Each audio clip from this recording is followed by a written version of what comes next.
La technique. Alors, bonjour à la classe.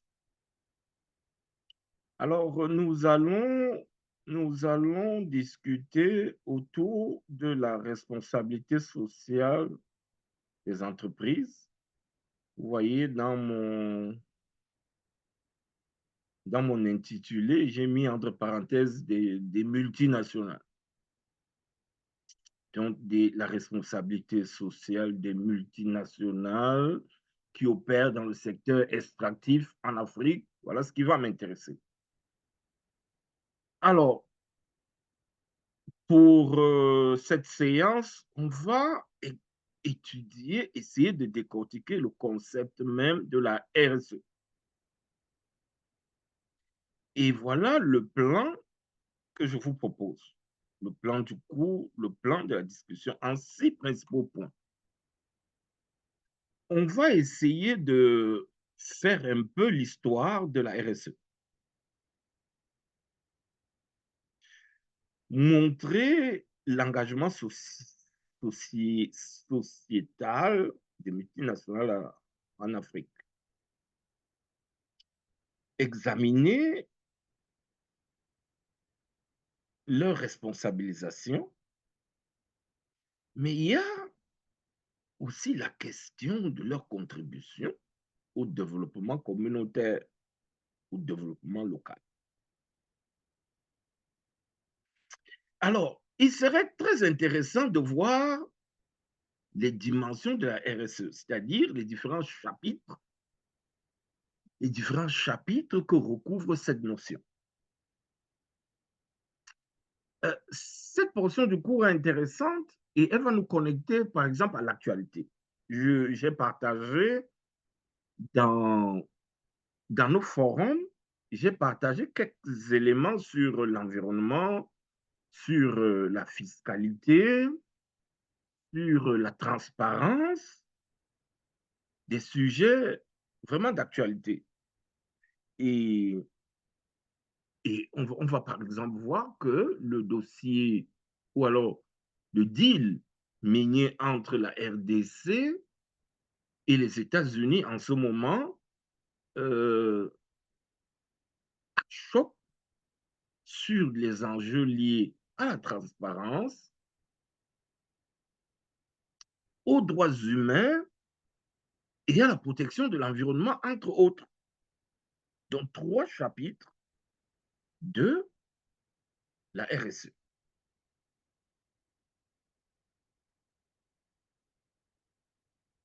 Et puis, comme dernier élément de la réflexion, c'est l'imposition des obligations de développement durable aux multinationales. Donc, voilà les 6 éléments que je propose à la discussion pour essayer de mieux cerner cette notion en contexte africain. Alors, à titre d'introduction, soulignons que les investissements étrangers dans de nombreux pays miniers africains restent l'un des principaux leviers du développement local et national. Ça veut dire que dans ces pays riches en ressources naturelles en Afrique, on compte beaucoup sur les investissements étrangers pour développer le pays. Alors, cependant, il faut remarquer que ces investissements gagneraient à être socialement responsables. Mais socialement responsables parce qu'il y a pas mal de problèmes avec les multinationales sur le continent africain. Alors, de manière à croire que ces multinationales ou certaines d'entre elles auraient un comportement irresponsable socialement. Donc, c'est pour ça qu'il y a cet appel à des investissements qui sont plutôt socialement responsables et économiquement rentables pour les pays hôtes de l'investissement. Alors, qu'est-ce que ça signifie? Ça signifie que les investisseurs, lorsqu'ils viennent dans les secteurs miniers africains, il faudrait que leurs investissements profitent à l'économie nationale. Et dans le deal, le deal minier entre la RDC et les Américains, il y a cette exigence-là. Les Américains exigent la transparence, plus de transparence, pour que les investissements qu'ils vont réaliser, l'argent qu'ils vont mettre en RDC, que cet argent ne finisse pas dans les poches des dirigeants, mais que ce soit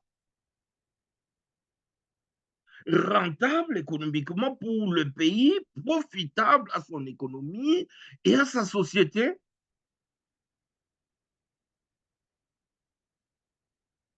Et les populations africaines ont des attentes très précises à l'égard des multinationales étrangères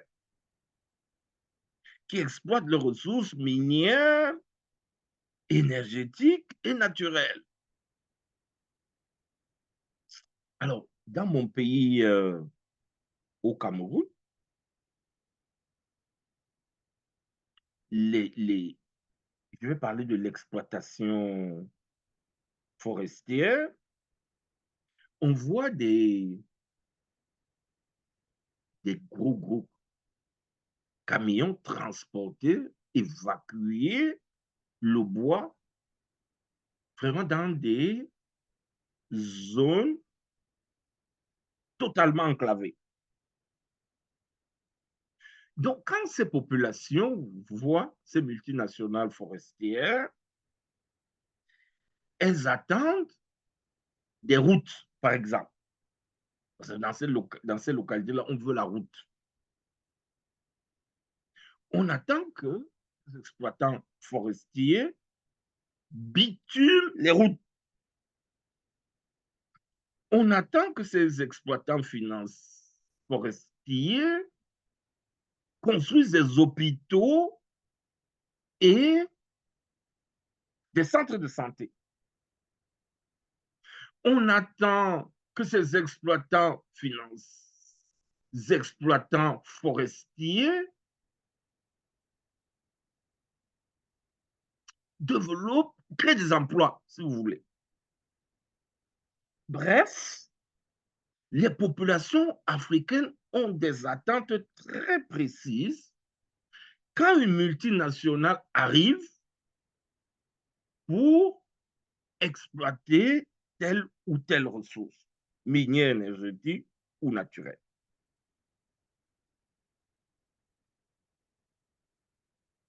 Donc, ces attentes ont précisément trait au développement communautaire, infrastructurel et à la lutte contre la pauvreté et le chômage. Donc, il faut le savoir.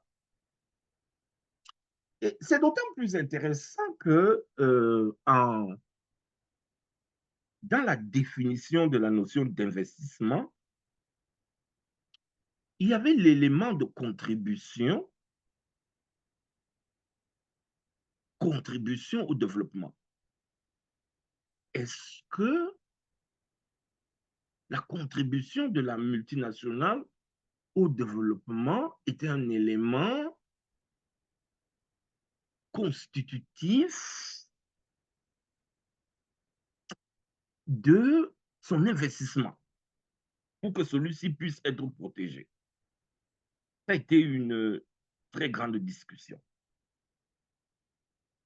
Mais ce débat juridique a un fondement social, c'est-à-dire qu'il va reposer sur l'attente des populations à l'égard de la multinationale qui débarque au pays.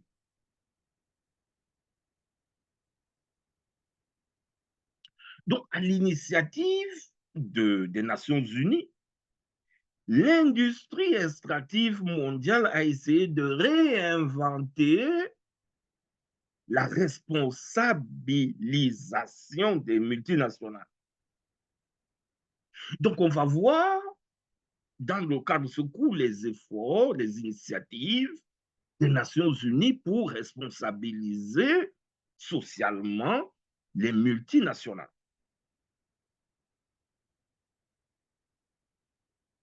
pour que celles-ci tentent de répondre aux préoccupations sociétales des populations africaines ou des populations des pays en développement, contribuant ainsi au développement durable qui commence à apparaître comme une injonction de la communauté internationale. Donc voilà comment, d'entrée de jeu, on peut introduire cet enjeu. Alors, je vous ai proposé quand même de refaire l'histoire de la RSE. Et je soulignais que la RSE, elle est fondamentale dans le domaine extractif, notamment africain. Pourquoi? Parce qu'elle met en jeu le développement de la communauté. Alors, voyez-vous, dans nos villages, vous voyez un peu l'état. Je ne vais pas parler de ceux dont les villages sont en pleine ville, à Kinshasa, celui qui a son village à Kinshasa ou à Douala.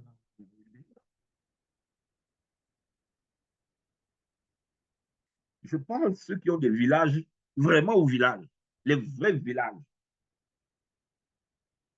C'est-à-dire que des coins perdus, enclavés,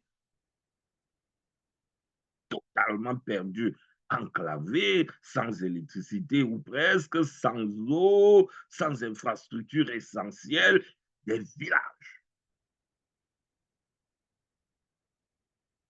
Donc, dans ces villages, dans la question du développement communautaire est cruciale. Donc, elle va nous connecter tout de suite à la RSE. Donc, l'histoire de la RSE va se connecter à cet enjeu, l'enjeu du développement de de nos villages. Parce que généralement, les sites extractifs en Afrique sont situés dans nos communautés rurales, dans nos villages.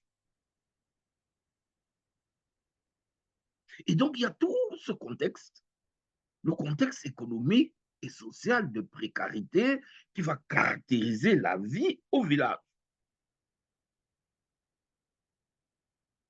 Donc, la RSE va renvoyer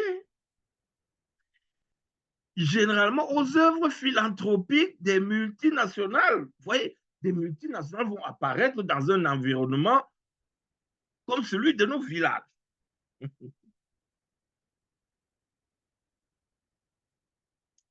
Alors, je me rappelle quand j'étais plus petit, j'allais en vacances au village. Et dans ce genre de village que je vous décris.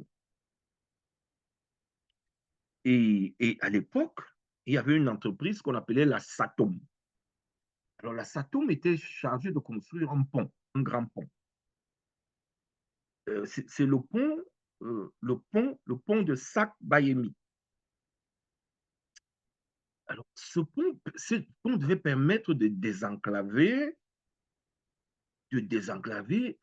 euh, toute une partie de la population vraiment dans ce coin-là qui, alors ces gens-là, lorsqu'elles partaient des villes pour la campagne, ont été obligés de prendre le bac.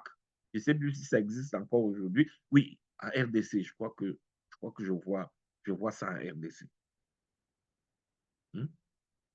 Ils s'appelaient ça le bac, sorte d'embarcation là, grosse embarcation où on porte tout le monde avec les marchandises et cela pour traverser la rivière et puis aller au village. Et, et cette entreprise-là, lorsqu'elle était, j'étais tout petit, et puis ma grand-mère m'envoyait vendre les beignets, et puis j'allais vendre les beignets de ce côté-là. Alors, cette Saturn s'était installée, quand elle s'est installée, c'était une entreprise peut-être italienne, je pense, qui construisait ce pont. Alors, quand elle s'est installée, il y a eu, il y a eu, il y a eu un certain dynamisme qu'on a observé avec l'arrivée de cette entreprise-là. Alors, il y a des nouveaux travailleurs qui sont venus, il y a un chantier, on a commencé à employer des gens, puis, et puis ils sont venus avec quand même un peu d'argent, donc au niveau des marchés. Bref, vous voyez, leur présence a changé quand même quelque chose dans ce village-là.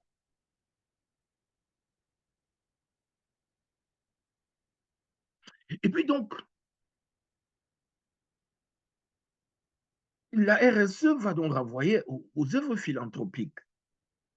Donc, quand ces entreprises-là vont arriver, elles vont, dans un contexte de pauvreté, voilà, d'enclavement, de pauvreté, elles vont,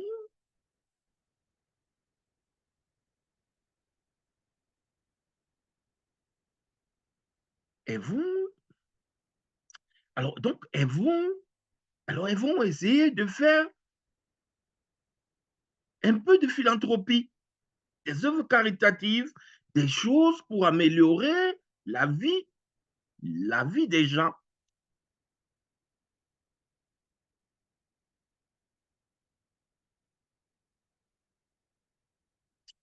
Alors, donc, on voit que la présence d'une multinationale dans nos localités,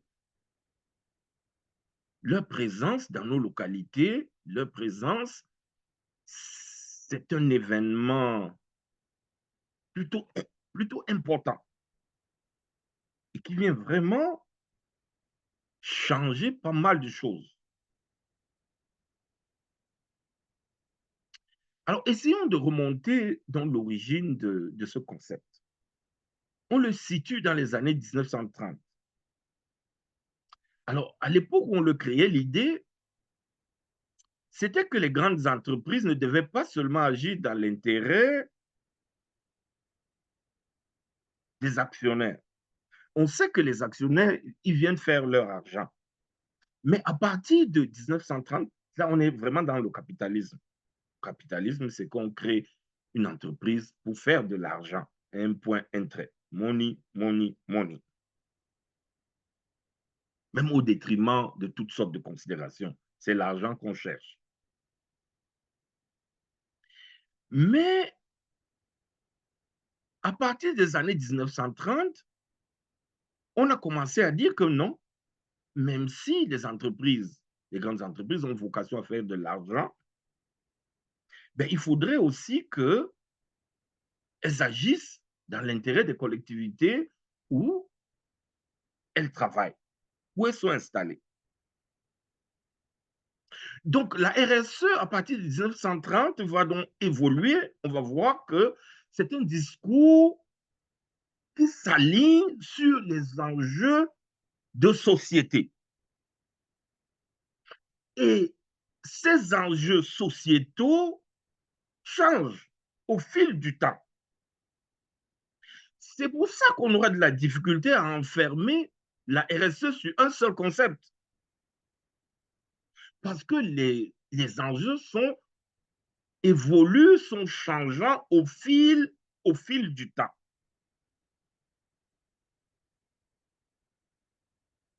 Donc la RSE va se réinventer au fil des décennies sur des enjeux propres à chaque époque face aux impacts, notamment social et environnemental, liés aux activités de ces multinationales.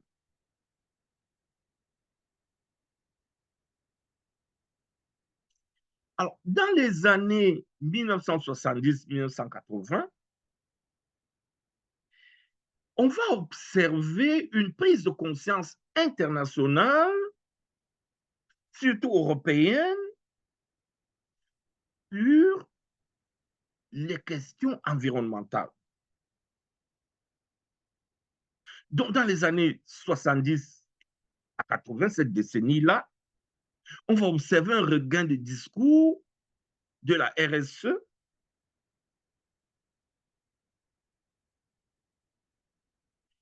et d'importants boycotts de multinationales sur deux enjeux, la protection de l'environnement et les conditions de travail. Donc, les préoccupations dans ces années-là, les domaines de la RSE, si vous voulez, les deux principaux chapitres de la RSE dans la décennie 70-80, c'est l'environnement, c'est les conditions de travail. Donc, il y a une prise de conscience dans les années 60 et 70 en Europe, et même 72 au niveau international avec le sommet de Stockholm sur l'environnement, qui va amener une prise de conscience internationale sur les enjeux environnementaux.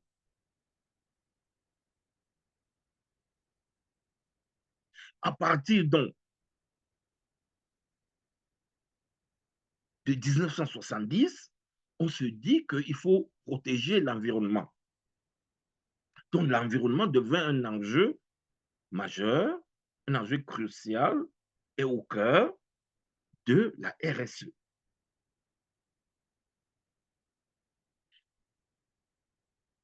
Au plan international, la situation va évoluer. Dans les années 1990, on sera davantage préoccupé sur les questions de discrimination à l'emploi. Donc, la RSE va aussi épouser cet enjeu. Donc, à côté de la protection de l'environnement, des conditions de travail, il y a maintenant la question de la non-discrimination à l'emploi. Le discours sur la RSE va évoluer avec les enjeux du XXIe siècle. Et là, avec la mondialisation, on est plutôt la mondialisation qui va se caractériser, comme on l'a vu, par l'effondrement des barrières nationales au profit d'une économie mondiale, globalisée, et donc la capacité des multinationales à s'installer partout à travers le monde, à se déployer, à déployer leurs activités partout. Donc, la mondialisation va donc favoriser ce phénomène, mais qui va apporter avec lui, et ça, on va le voir demain, je pense, un certain nombre de problèmes de dérive, d'atteinte aux droits humains. Donc, il va s'élever un certain nombre de préoccupations qui va pousser à un mouvement de responsabilisation des multinationales.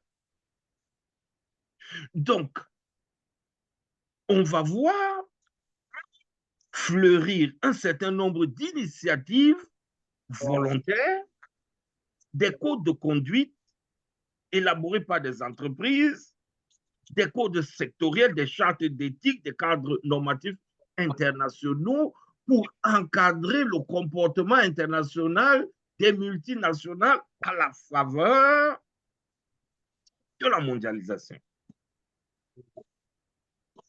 Donc, il y a l'enjeu éthique. L'enjeu est éthique.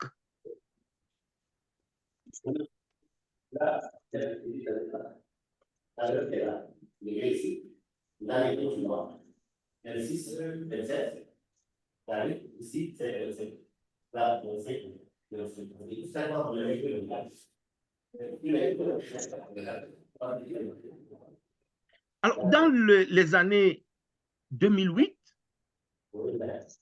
le discours avec la crise économique et financière qu'on va traverser, l'attention sera portée sur les droits de l'homme,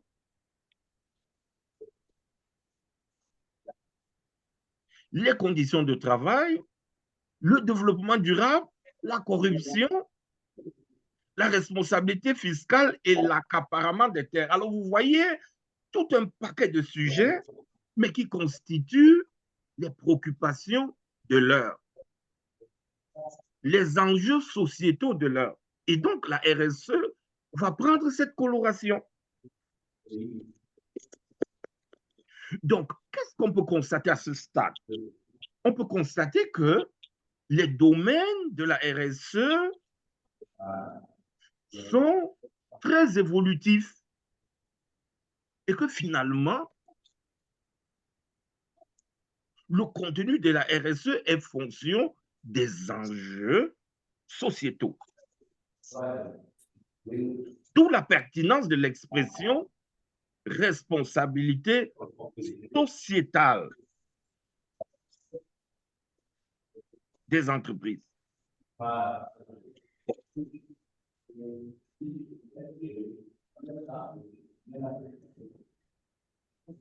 Donc, on a une notion qui va cadrer avec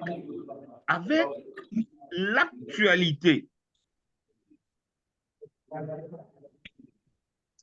C'est pour ça que j'ai cru pertinent lorsque je préparais ce cours cette fois-ci, j'ai cru pertinent d'ajouter, parce qu'en principe, je ne l'ai pas fait avec les autres promotions, mais avec cette promotion, j'ai ajouté la question de la transparence. Je l'ai ajouté parce que dans les débats que nous observons sur la gouvernance minière en Afrique, la question de la transparence, elle est centrale aujourd'hui. Donc, de plus en plus, dans nos sociétés, on se demande où va l'argent du pétrole? Où va l'argent des mines? Pourquoi nous ne sommes pas développés alors que nous avons des richesses? Donc, la transparence va s'imposer. Et c'est pourquoi j'ai ajouté, dans ce cours, j'ai ajouté un chapitre sur la transparence.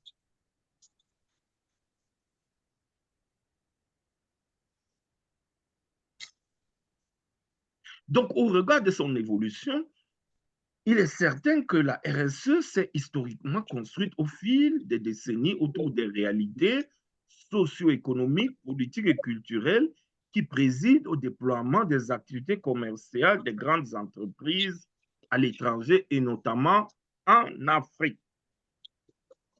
Donc, la RSE est étroitement reliée à l'histoire du développement des pays africains. Alors, cela signifie qu'on ne peut pas parler de développement de l'Afrique ou des pays miniers africains sans parler de la responsabilité des multinationales par rapport au développement de ces pays.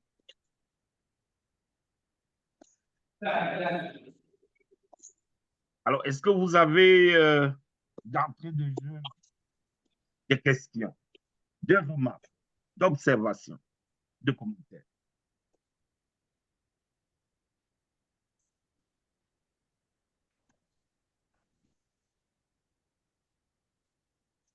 Alors, progressons donc.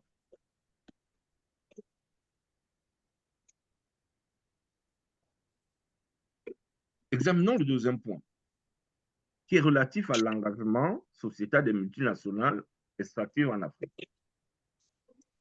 Alors, sur le continent africain, de manière générale,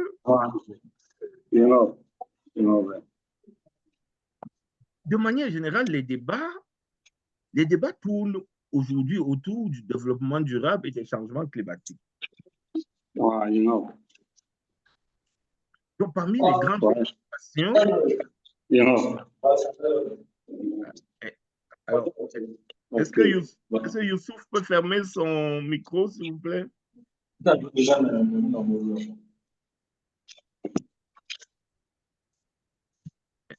La technique.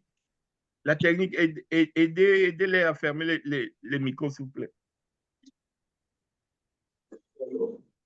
Donc, au niveau international, on a deux enjeux majeurs actuels, contemporains.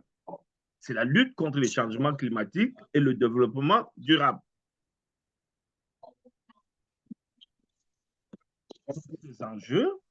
Ces enjeux vont se greffer au discours, au contenu, au chapitre sur la RSE.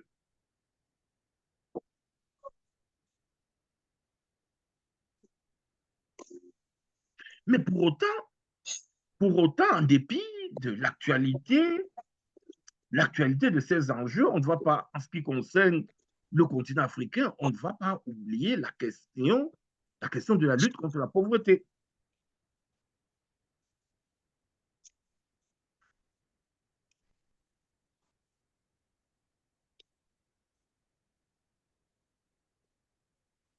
Donc, la responsabilité des entreprises est une thématique d'actualité en Afrique et dans le monde à l'aide des changements climatiques, du développement durable ou les grandes catastrophes écologiques que connaisse la planète.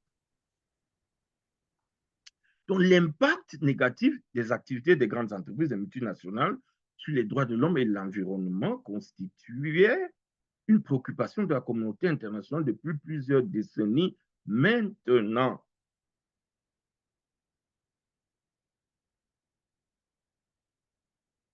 Donc, au niveau international, on est occupé depuis plusieurs décennies maintenant sur l'impact, les conséquences négatives des investissements étrangers, des multinationales, par rapport aux droits de l'homme ou à la protection de l'environnement.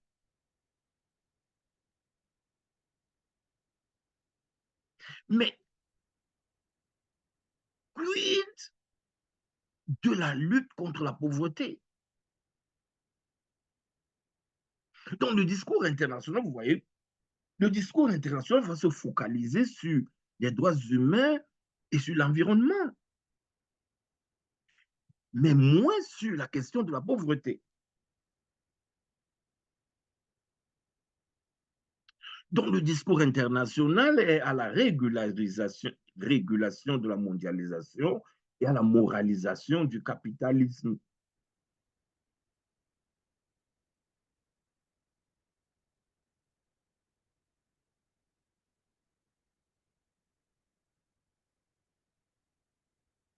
Donc, la RSE est pour de nombreux experts un concept omniprésent,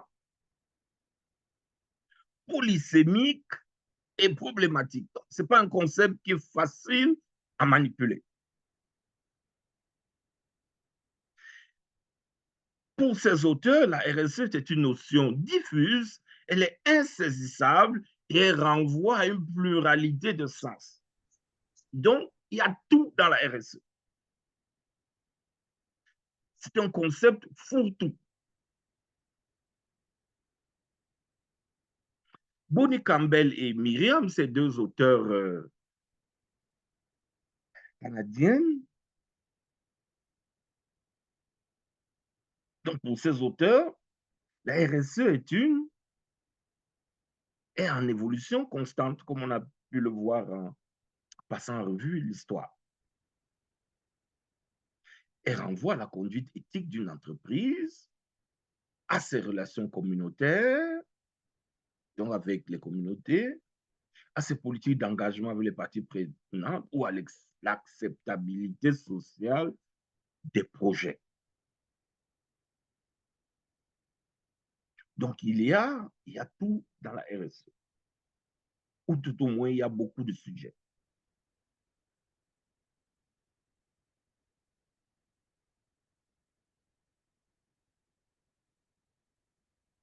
Donc, la conduite éthique des entreprises transnationales opérant dans les secteurs extractifs en Afrique est assurément l'un des principaux enjeux de la RSE.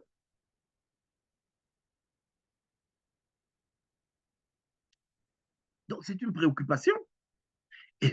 Comment se comportent les multinationales minières en Afrique. Est-ce qu'elles ont un comportement exemplaire? Est-ce qu'elles viennent pour piller les richesses du pays et repartir?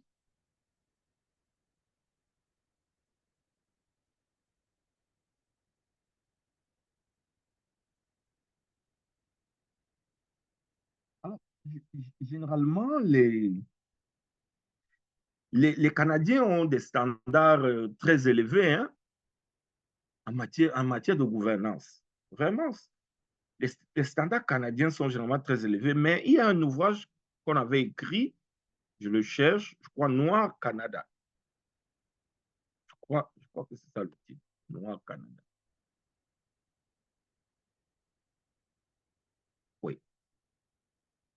Alors, donc, dans cet ouvrage, Noir Canada, Noir Canada, alors, c'est pillage, corruption, criminalité en Afrique. On dit c'est un ouvrage de synthèse et d'analyse sur les activités des sociétés canadiennes en Afrique. Noir Canada rencontre des abus commis par les sociétés minières canadiennes en Afrique. Voyez-vous? Donc, on est véritablement dans le champ éthique.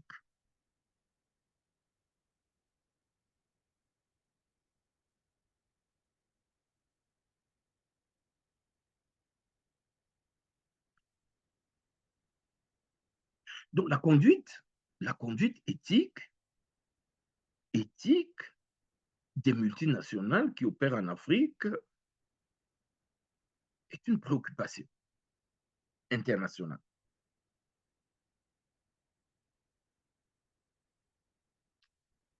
Donc, il est demandé à ces multinationales d'adopter un comportement plus responsable, plus transparent et conforme aux valeurs morales et principes civilisationnels dans leurs relations d'affaires, comme dans leurs interactions avec les communautés locales.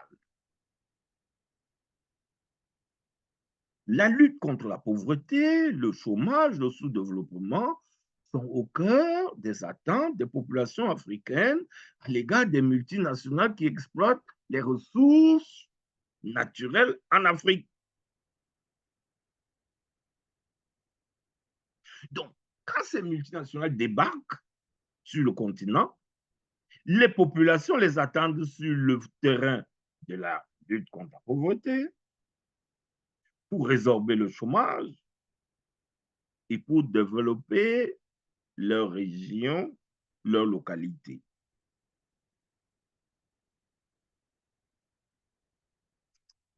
Alors, ces communautés se considèrent comme les véritables propriétaires de ces richesses.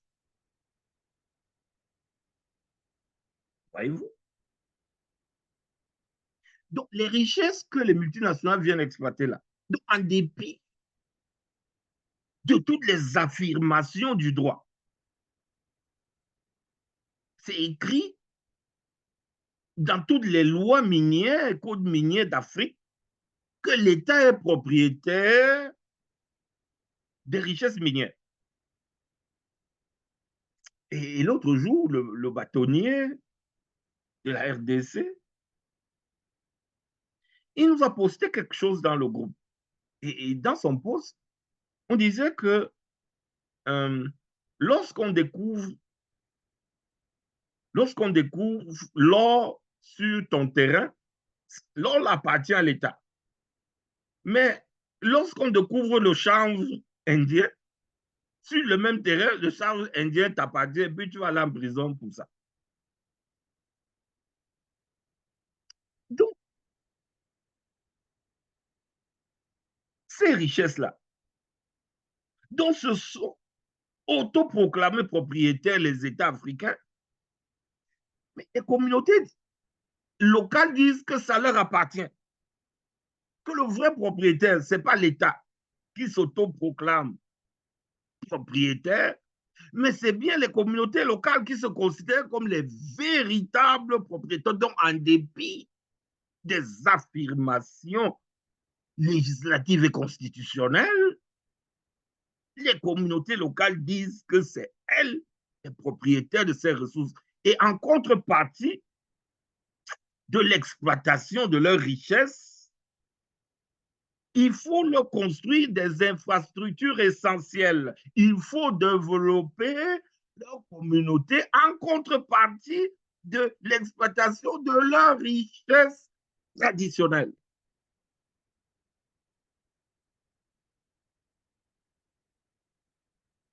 Donc, dans ce contexte, la RSE est devenue indissociable d'une conduite d'affaires jugée acceptable par les populations africaines.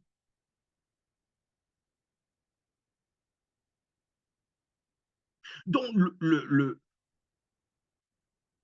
la multinationale qui a le bon comportement en Afrique, là, c'est celle dont la relation d'affaires avec la communauté traditionnelle est bonne, pas avec l'État, mais avec la communauté villageoise. Donc, celle-là, c'est la bonne. C'est celle qui a un bon comportement,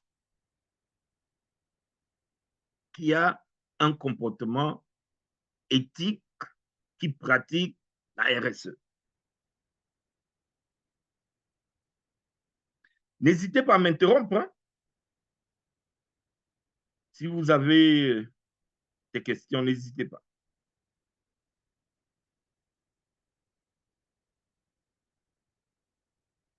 Donc, il y a donc cet enjeu-là, la RSE, au cœur de la RSE. Bonsoir, professeur. Oui, Youssouf. Oui, bonsoir. Commence par mettre ta vidéo pour que je te vois pour la première fois. Ah, professeur, D'accord, pas de je n'ai qu'un petit téléphone d'abord. D'accord, pas de souci. Vas-y, vas-y, Youssouf. Vraiment, je suis très content, très fier de vous. Merci. Comme du début, vraiment, j'ai fait des parcours et puis des recherches sur vous, sur votre qualité. Vraiment, je suis très content. Excellent. Voilà. Vous venez de dire tout de suite, effectivement, quand on prend le code, surtout notre code, on voit qu'il y a un article qui est dédié en disant que l'État est propriétaire des sous-sols et du sol. Voilà. Donc, ici, avec votre explication, donc, est-ce que l'État est vraiment propriétaire du sol et du sous-sol? Très bien. Très bien. Mais écoutez, ça, c'est vraiment une question. Ça, c'est une question qui m'intéresse tellement. Merci beaucoup, professeur. Oui, alors c'est une question qui me passionne. Mais ça me passionne parce que moi, je viens du droit foncier. D'accord. C'est le droit foncier. Et nos réflexions en droit foncier sont dominées par des considérations anthropologiques. Et donc, c'est l'application du droit aux populations.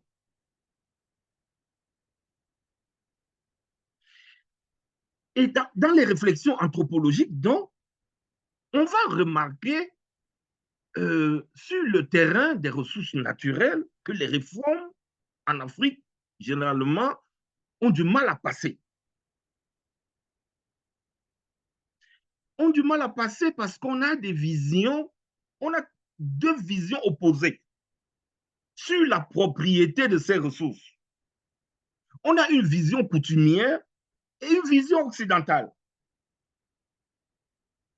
Dans la vision coutumière, la terre et toutes les richesses de la terre là, appartiennent à la collectivité tribale. Donc, il y a une tribalisation des richesses naturelles.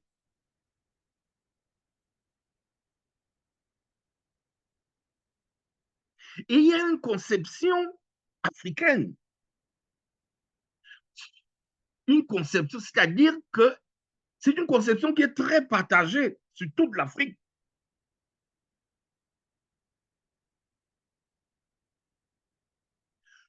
Et dans cette conception, on s'entend pour dire que la terre et les richesses appartiennent aux communautés et jamais à l'État. Et ça, c'est important de le dire. Jamais à l'État, en dépit de toute sa volonté de développement et de tous ses projets de développement.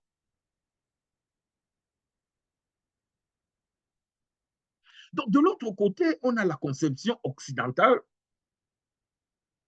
qui consacre la propriété de l'État. C'est ça qui est inscrit dans les codes miniers africains. Mais d'où vient cette conception?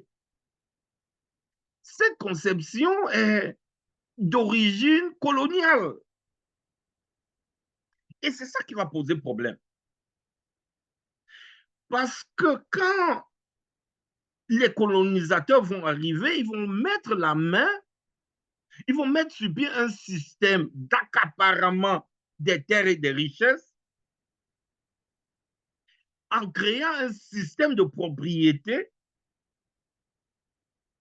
qui va reconnaître à l'État la mainmise sur ces richesses. Donc, le droit de propriété de l'État est issu d'une spoliation, d'une confiscation des droits de ces communautés.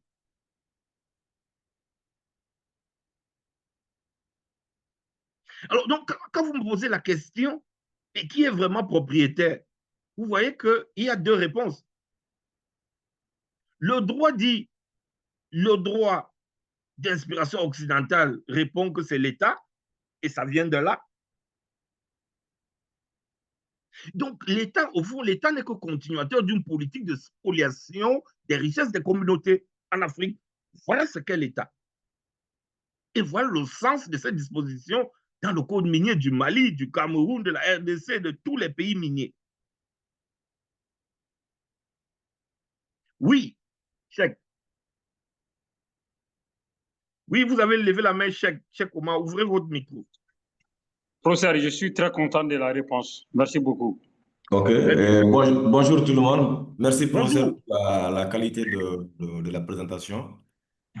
Mes encouragements à tous les participants pour cette séance de formation. Alors, professeur, ce que vous êtes en train d'évoquer là, c'est hyper important, surtout dans le cadre de notre nouveau code minier, comme l'a dit Youssouf. Aujourd'hui, l'une des problématiques fondamentales de l'extraction minière au Mali, qu'on n'arrive pas encore à régler, qu'on n'arrive pas d'abord à comprendre, c'est ce que vous étiez en train d'évoquer tout à l'heure. Le droit foncier. La paternité foncière des zones minières, aujourd'hui, ça pose un vrai problème, malgré la conception des codes miniers, la révision, la relecture. Et moi, je pense que ça va continuer à persister tant que il n'y a pas d'abord ce cadre d'échange avec les communautés locales, soit les faire migrer vers la conception occidentale, comme vous le dites, soit asseoir totalement leur pouvoir, leur titre de propriété sur les zones d'extraction. Parce qu'aujourd'hui, le code minier malien dit que le sol et le sous-sol appartiennent à l'État. Mais en même temps, quand vous avez un permis d'exploitation et que vous voulez commencer le travail, le code minier vous exige de créer un cadre de concertation avec les propriétaires terriens. Moi, j'ai profité lors de la relecture du code pour poser la question, c'est qui les propriétaires terriens finalement? Dans un article du code, on dit que le sous-sol et le sol appartiennent à l'État. Mais quand celui qui a le contrat, qui a le permis d'exploitation doit commencer à travailler, il faut qu'il y ait l'aval du chef de village ou du chef de canton. À défaut de quoi, il peut y avoir même des troubles qui peuvent l'empêcher de faire son travail. Tout à fait. Donc, moi, je crois que tant que ce problème n'est pas réglé totalement, la question de RSE restera toujours majeure. Parce que quelqu'un qui cherche d'abord à situer la paternité de quelque chose ne va pas se poser la question d'une procédé de qualité. D'une procédé de qualité. Donc, cela va impacter même sur la question RSE, qui est une question fondamentale, primordiale et une question de survie pour nos populations locales. Tout à fait. Voilà ce que je voulais ajouter pour le moment. Merci beaucoup, professeur. C'est très net. C'est très net.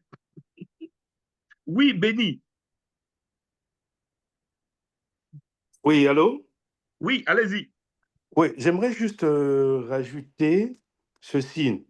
Effectivement, dans nos codes miniers, le sol et le sous-sol appartiennent à l'État. Mais le droit coutumier est très, très, très, très important. Disons la communauté locale. Si la communauté locale n'est pas satisfaite,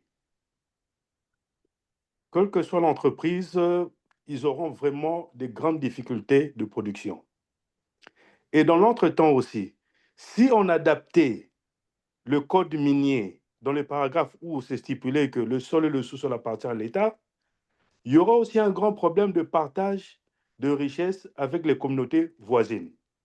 Donc je pense que c'est un problème assez sérieux qu'il faudra vraiment suivre attentivement et pourquoi pas apporter des bonnes initiatives.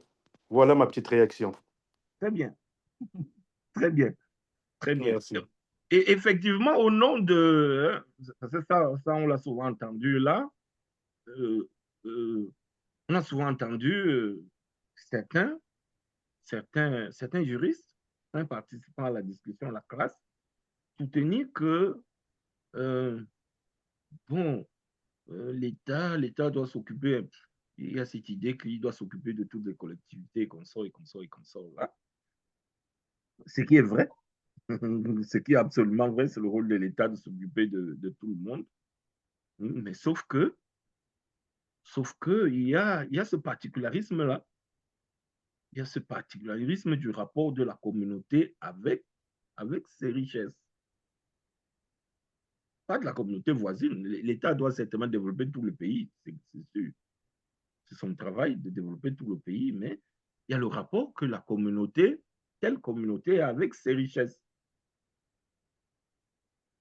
Et donc, on nous amène donc à voir la question de l'intégration des communautés locales et de démocratisation de la gestion des projets extractifs. Donc, il y a véritablement un enjeu, comme Youssouf l'a dit, à intégrer les communautés locales dans le deal.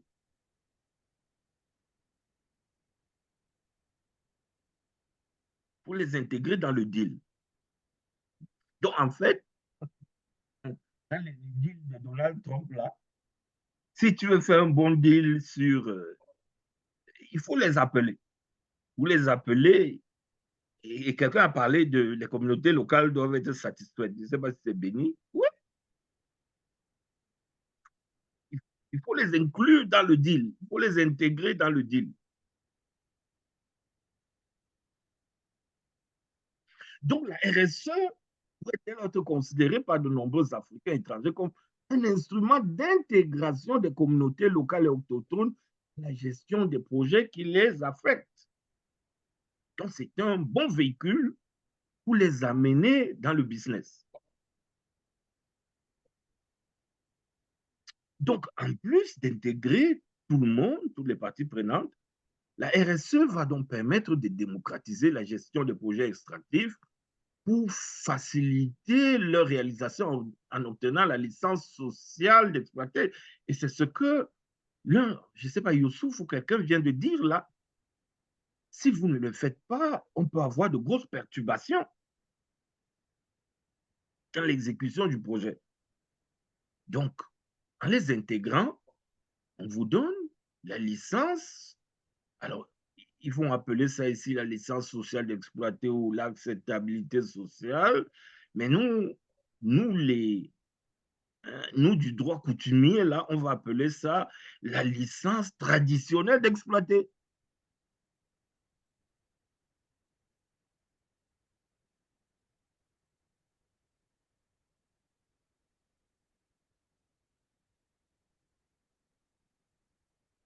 Alors, parlons du comportement éthique des multinationales sur le continent. Donc, la communauté internationale s'est inquiétée et s'est rendue compte que la recherche effrénée du profit par les grandes entreprises était préoccupante pour la santé des hommes.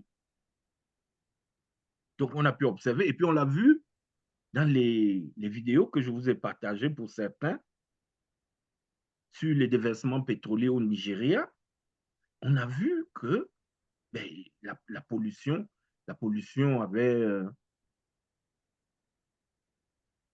totalement envahi toutes les rivières, tous les cours d'eau, mais aussi même les sols et sous-sols.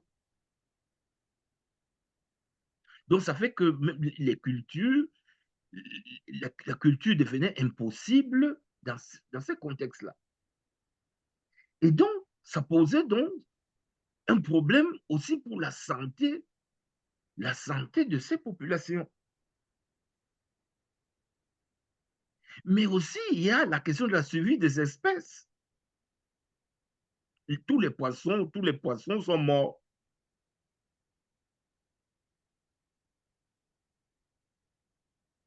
Donc, le professeur Emmanuel Decaux va dire que, au fond, les grandes entreprises et multinationales ont compris sans doute où était leur véritable intérêt dans un monde globalisé, en tournant le dos à un capitalisme sans foi ni loi. Elles ont compris que la sécurité juridique qu'elles recherchent allait de pair avec les principes et standards clairs en matière de responsabilité sociétale, c'est-à-dire d'un comportement internationalement acceptable.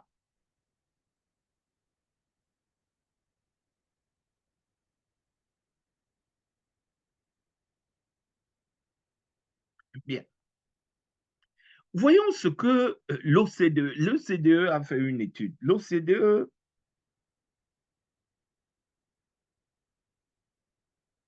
alors c'est un organisme, une organisation intergouvernementale là, des pays, 44 des pays riches, industrialisés. Donc, ils ont fait une belle petite étude notamment dans les pays africains, dans des régions à déficit de gouvernance, hein, dans des problèmes, dans des pays où il y a un problème de gouvernance.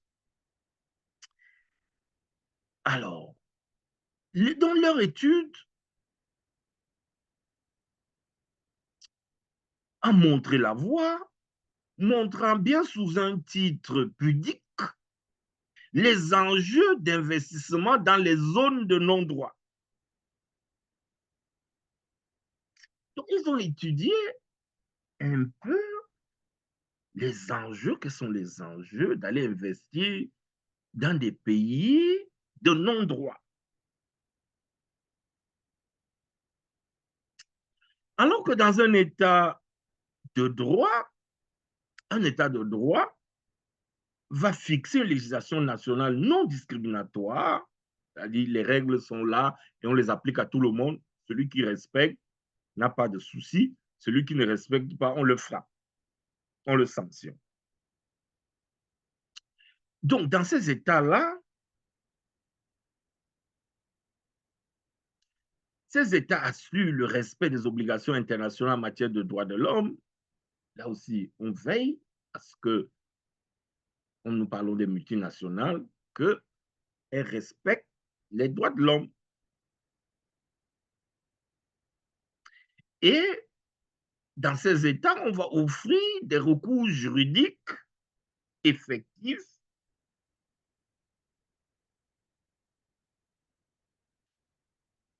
surtout dans des contextes où ces multinationales vont s'installer, travailler, œuvrer, opérer dans des pays qui sont trop faibles ou dans des dictatures. Bref, dans des pays où on ne respecte pas les droits fondamentaux. Donc, ils ont mené une étude dans ce genre de pays-là. Bien.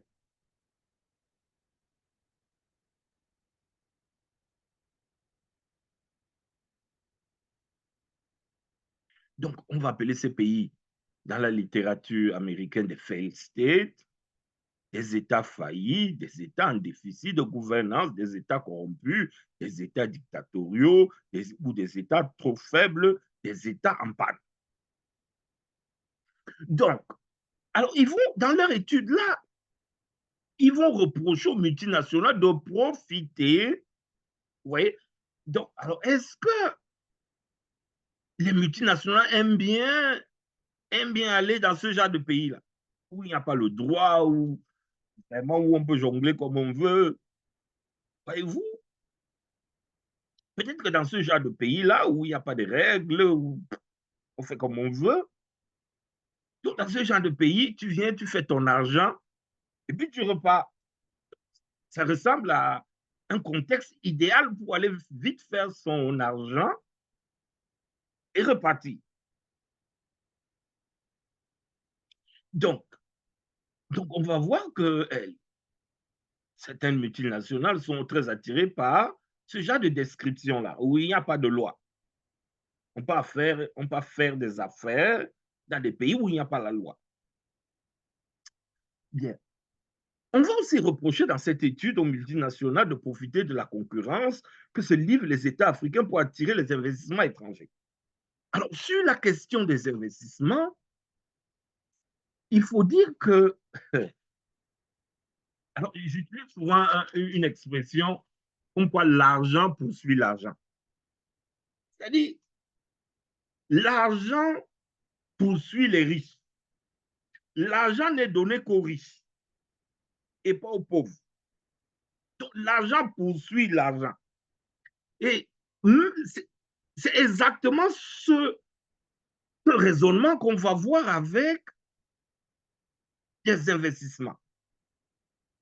Les investissements étrangers vont prendre la direction du Canada, des États-Unis. Vous voyez Trump, avec sa politique-là, où il impose, il fait des tarifs et tout ça là, pour dire aux gens que non, venez investir aux États-Unis. Si vous ne voulez pas payer les tarifs, vos usines, vous venez les installer aux États-Unis. Sinon, vous me payez des tarifs.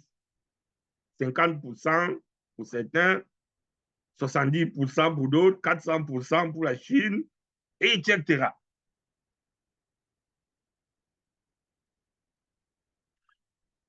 Pourquoi je fais cette présentation? C'est pour dire que il fait tout ce cinéma-là pour attirer les investissements. Donc, voilà son moyen que lui a trouvé pour attirer les investissements. Donc, l'argent poursuit l'argent. En ce qui concerne l'Afrique, je suis en train de dire que les investissements vont aux États-Unis avec toutes les manœuvres de Trump sur ces tarifs. Les investissements viennent au Canada, ils viennent investir à droite, à gauche, partout en Ontario, au Québec, chez consorts, ils investissent partout. Et en Afrique, 5% pour 54 pays africains, 5% des investissements internationaux. Donc, pendant que l'argent se promène aux États-Unis, au Canada, en France, et qu'on sort en Allemagne, en Angleterre, 5% en Afrique. Donc, les Africains vont donc se battre autour de ce 5%. Voilà, on a vu au début de ce cours que les économies, les pays africains espéraient les investissements pour étrangers pour se développer. Mais il arrive que seulement 5% d'investissements atterrissent sur le continent. Et ici, dans cette étude, on nous dit donc que les multinationales profitent encore de ce que les pays africains se disputent pour ces 5%.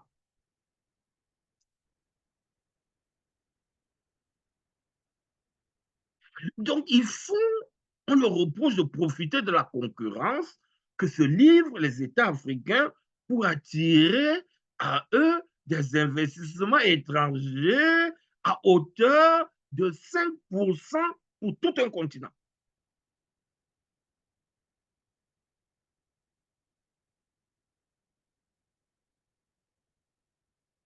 Donc, ils viennent investir dans des pays où des violations des droits de l'homme pourraient être commises impunément.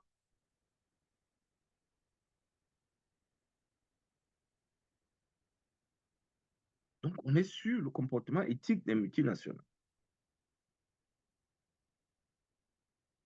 Et donc, c'est dans ces contextes, on va voir se développer une tentation d'abaisser les normes sociales, environnementales et droits de l'homiste pour attirer une part de ces maigres 5% d'investissement.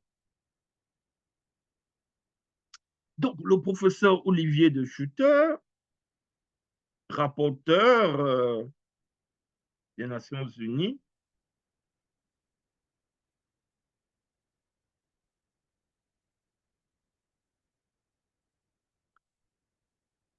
va écrire que l'état d'accueil, et notamment les pays africains, évitera d'imposer des coûts trop importants aux investisseurs étrangers, que ces coûts résultent d'un taux d'imposition élevé sur les bénéfices réalisés ou qui résultent d'une réglementation trop contraignante, par exemple en matière sociale ou environnementale. Donc, on va observer que dans ces pays, on aura peur de les obliger à respecter certaines normes environnementales, sociales et législations sur l'environnement ou sur les droits de l'homme, de peur de les faire fuir.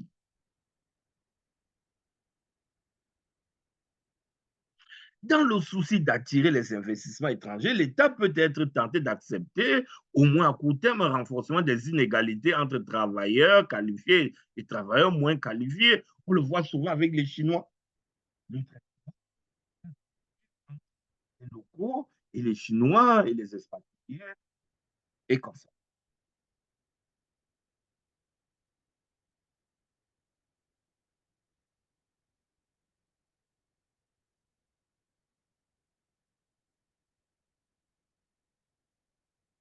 Alors, passons à la question de la contribution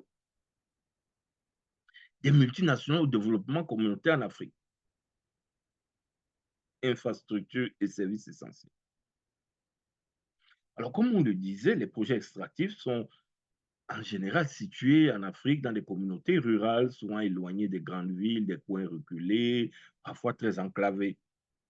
Il y a souvent un problème d'accès dans ces régions, souvent l'absence des routes, des ports, des aéroports, etc. Donc, dans ces localités, souvent, il n'y a pas vraiment l'eau, l'électricité, l'adduction en eau. Donc, bref, ce sont des régions pauvres, frappées par le chômage.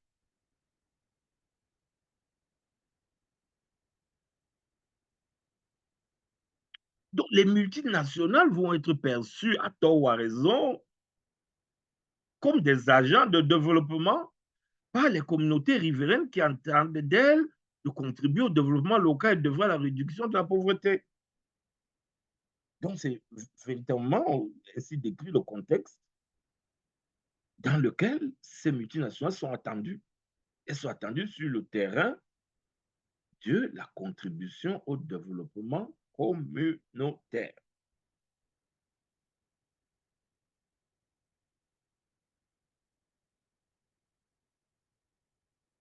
Any query?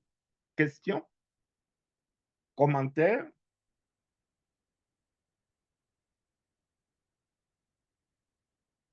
Alors, examinons le 5e point sur les dimensions de la RSE. Alors, si on reprend le document de référence là, nous, on a pris comme document de référence les principes directeurs de l'OCDE à l'intention des multinationales. C'est un document de 2011. Alors, pourquoi c'est un document de référence? Mais parce qu'il va prescrire une contribution plutôt positive des multinationales au progrès économique, environnemental et social partout dans le monde.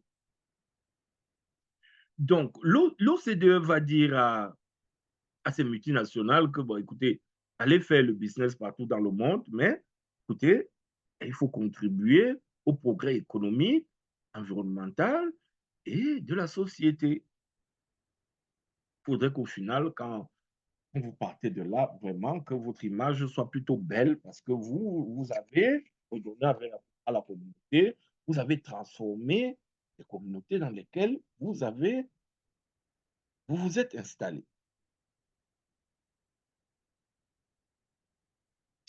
Donc, dans ce document de référence, donc, les droits de l'homme sont en tête de liste des chapitres qui composent la RSE. Numéro 1. Chapitre 1 de la RSE, c'est les droits de l'homme. Alors, maintenant, il y a deux modèles qui sont en concurrence en ce moment en Afrique. Le modèle chinois et le modèle occidental. Dans le secteur, dans les secteurs extractifs, miniers, par exemple. Alors, voyez-vous, prenons un peu le cas de la RDC. Si on prend le cas de la RDC, voyons le modèle chinois. Donc, les Chinois qui sont arrivés en RDC dans les années 2000, je crois, et qui ont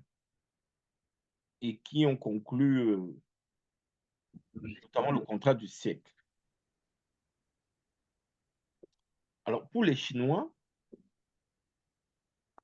c'était mine contre infrastructure. Parce que la RDC avait besoin des infrastructures, alors que les Chinois avaient besoin des mines. Un point, un trait. C'est-à-dire, j'aime souvent appeler ça le troc. Tu me donnes tes mines, ben, je te donne les infrastructures, je te construis les aéroports, les universités, les routes, voilà. L'échange, le troc. Alors, donc dans le modèle chinois, c'est celui-là. Vraiment le business. Tu me donnes ceci, je te donne cela. Un point, un trait. Et donc, dans le modèle chinois, on ne va pas regarder les droits de l'homme, les droits de l'environnement, les droits des enfants, les droits des femmes, les droits des animaux, la protection de la nature, le droit des insectes, vraiment tout ce que vous voulez. Les Chinois ne regardent pas ça. Les Chinois ont besoin des mines congolaises pour leur sécurité, assurer la sécurisation de leurs approvisionnements. Voilà ce qui les intéresse. Donc, la RSE n'intéresse pas les Chinois.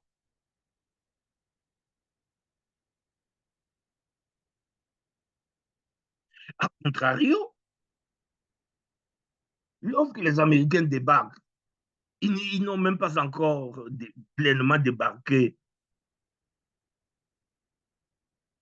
en RDC, ils sont encore en chemin, ils sont encore en train de négocier le deal. Mais déjà que se pose tout le problème de la RSE.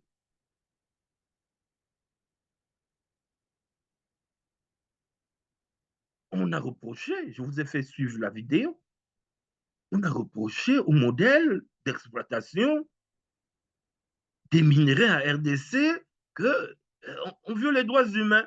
On dit que les enfants de 7 ans travaillent dans les mines.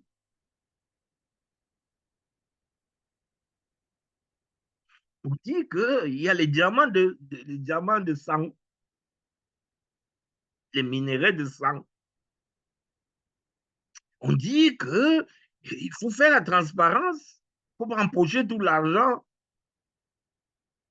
des Américains.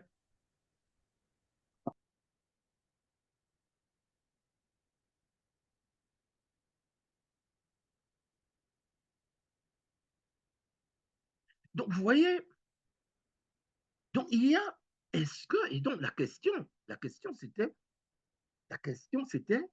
est-ce que les droits de l'homme ont une place dans le business minier? C'était ça la question.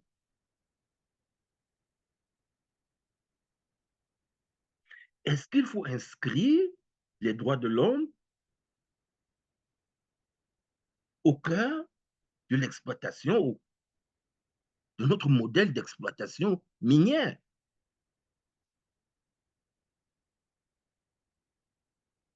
Donc la réponse des Occidentaux, c'est qu'en tête de liste même, numéro 1, c'est les droits de l'homme.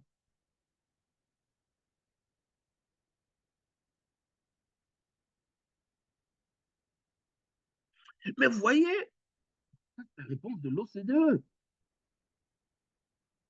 Mais j'aurais souhaité, moi en tant qu'Africain, j'aurais souhaité que le chapitre 1 de la RSE soit la lutte contre la pauvreté ou la contribution au développement. Voilà le chapitre 1 pour moi.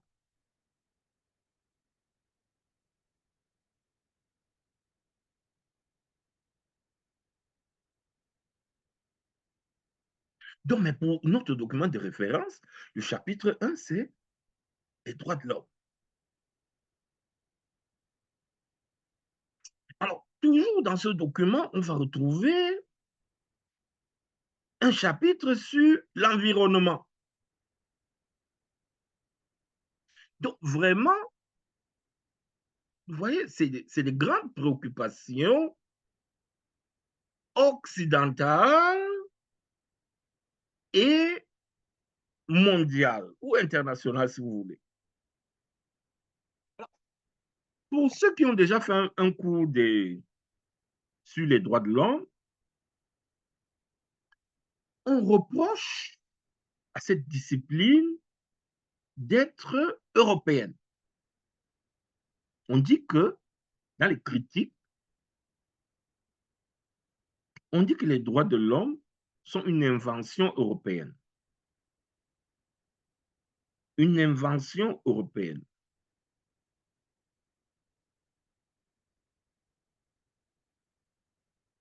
Et donc, que ce n'est pas universel.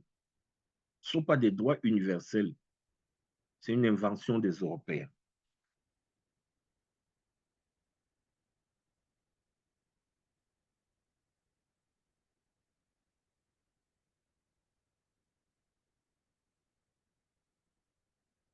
Bon, peut-être que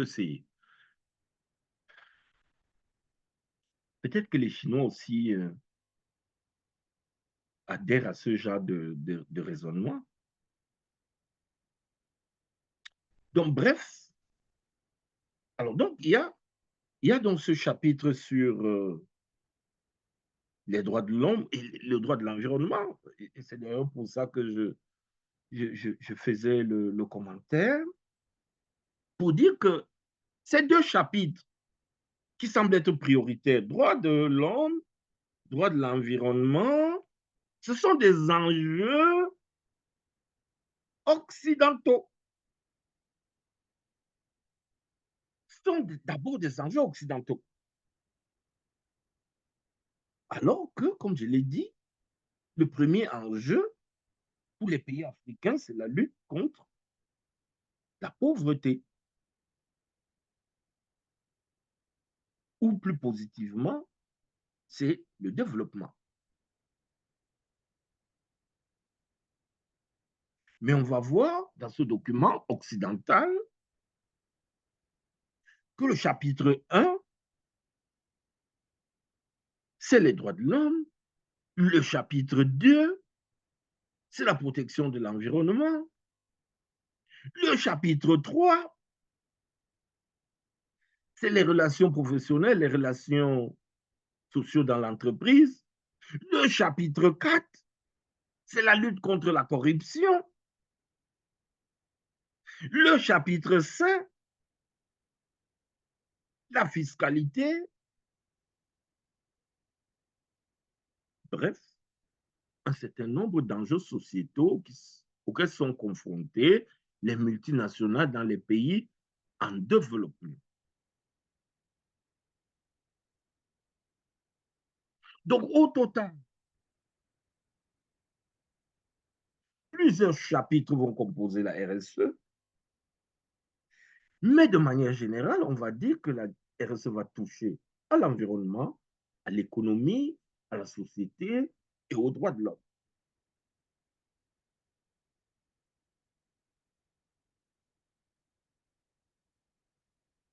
Alors, trois idées vont se dégager de la présentation rapide du contenu de la RSE. La première idée, c'est la responsabilité des multinationales. La deuxième idée, c'est l'amélioration du climat des investissements sur le continent. Et la troisième idée, c'est la contribution des multinationales au développement durable.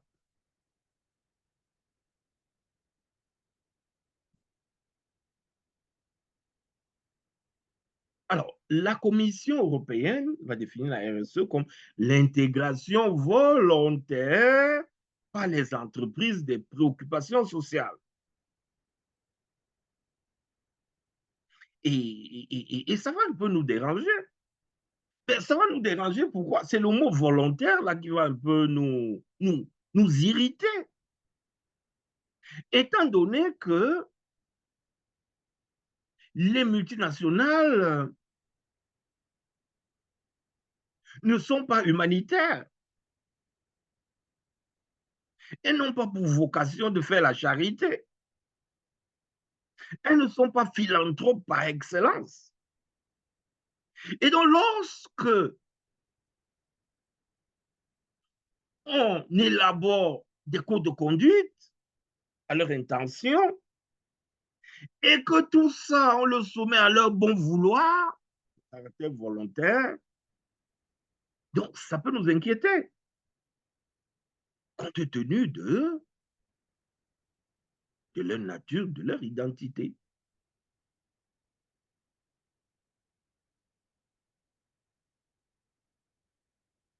Et même de l'histoire.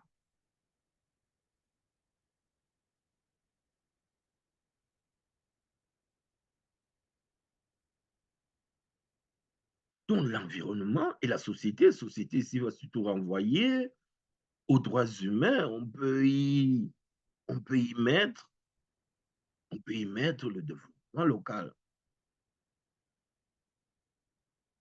Voyez, les multinationales sont appelées à respecter les droits de l'homme, les droits sociaux et environnementaux, et on parle très peu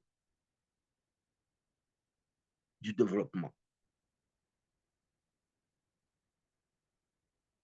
Donc, ce rapport va souligner combien il est important de créer dans les secteurs miniers africains des règles de jeu équitables qui reposent sur une industrie minière axée sur le développement durable. Les effets environnementaux et sociaux néfastes de l'exploitation minière ont parfois suscité des protestations, déclenché des conflits entre les multinationales et les communautés riveraines.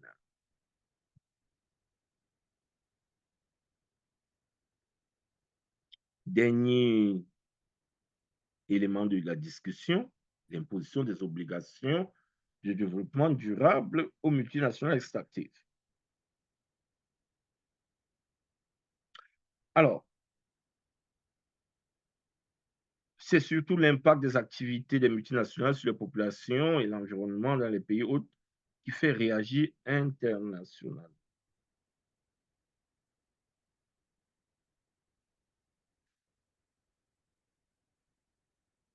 Alors, on recommande ou on impose de plus en plus aux multinationales qui opèrent en Afrique des obligations de développement durable.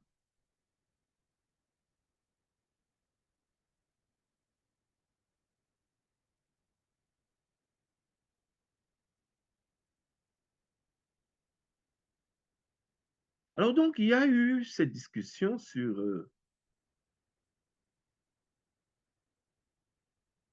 faut-il imposer, donc, comme on l'a vu, les droits de l'homme, faut-il imposer les droits de l'homme, les droits environnementaux, le respect de l'environnement, bref, les obligations de développement durable aux, aux multinationales extractives en Afrique. Et le débat a révélé plusieurs positions. On a des partisans et des adversaires à cette intégration. Donc, les partisans, ceux qui soutiennent que alors, certains auteurs vont soutenir que intégrer les droits de l'homme et l'environnement, leur imposer aux investisseurs étrangers en Afrique, auront un effet négatif sur l'investissement, car elle empêcherait les entreprises d'investir à l'étranger en raison du risque de litiges coûteux que cela pourrait engendrer. Donc, bref, on dit que ces exigences-là, environnementales et droits de l'homiste, vont décourager les investisseurs parce que ça va entraîner des procès. On risque de leur coller pas mal de procès. Donc, à cause de ces exigences, ces destinations sont peu attractives. Deuxième argument, ces entreprises multinationales disent que, écoutez, à l'interne, ils ont déjà développé un certain nombre d'instruments, de corpus, de codes, de chartes internes pour bien encadrer, réglementer leurs activités et leurs comportements. Et donc, toute autre initiative serait inutile, superfétatoire.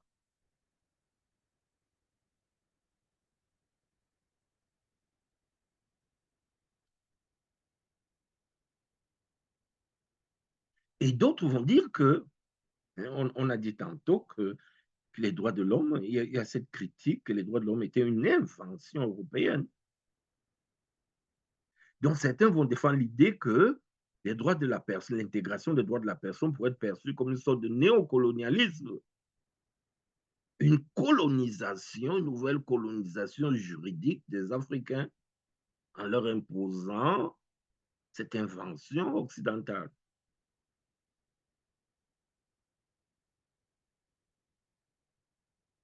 Et puis, finalement, d'autres vont dire que le respect des droits de la personne est trop lourd, c'est un fardeau trop lourd pour les entreprises, et puis il faut l'enlever.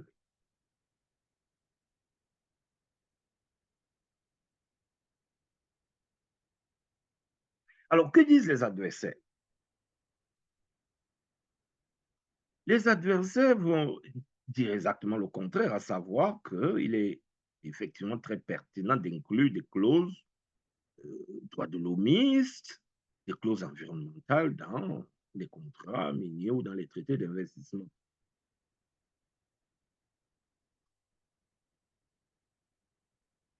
Alors, le premier argument tiré de l'impact négatif d'une clause de droits de l'homme dans les traités d'investissement est battu en brèche par l'idée selon laquelle les investissements dans les secteurs des ressources naturelles sont des investissements de longue durée. Donc, on dit que non, ce n'est pas un problème, étant donné que ces investissements durent.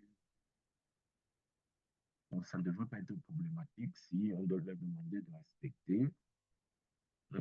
C'est des contrats sur la durée, c'est des longs contrats.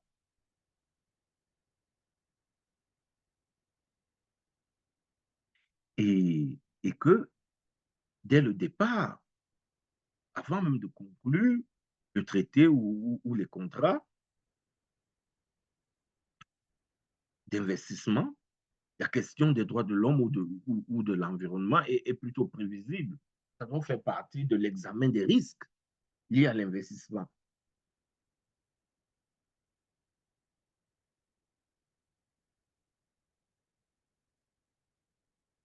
Et d'autre part, les scandales qu'on continue à voir par rapport aux activités des multinationales montrent que les initiatives volontaires et internes, qu'on a dit tantôt, sont insuffisantes.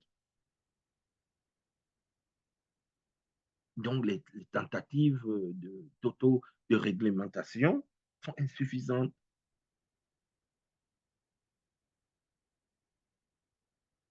Et qu'il faudrait de nouvelles initiatives hein, pour vraiment renforcer la prise en compte des risques environnementaux et droits de l'homme dans les traités d'investissement.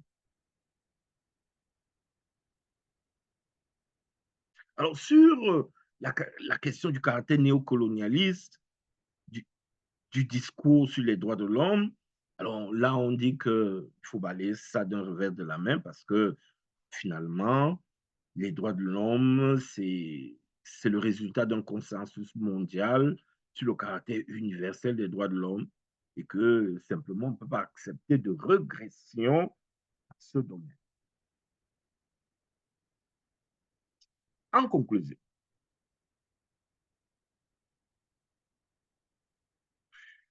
la recherche légitime, c'est très légitime de faire du profit qui va fonder l'entreprise dans les multinationales, ne devrait en aucun cas légitimer la violation des droits de l'homme.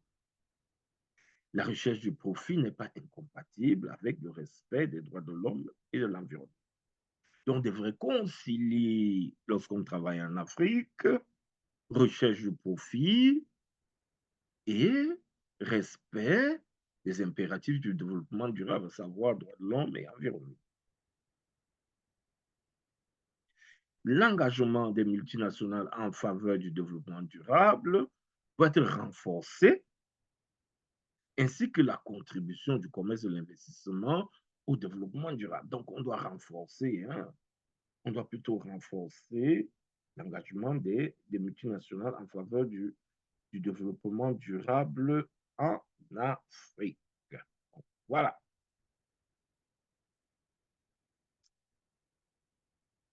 Alors, je vois une question. Oui, Béni. Vous avez la parole, Béni. On est déjà dans la phase du débat. Oui, j'aimerais juste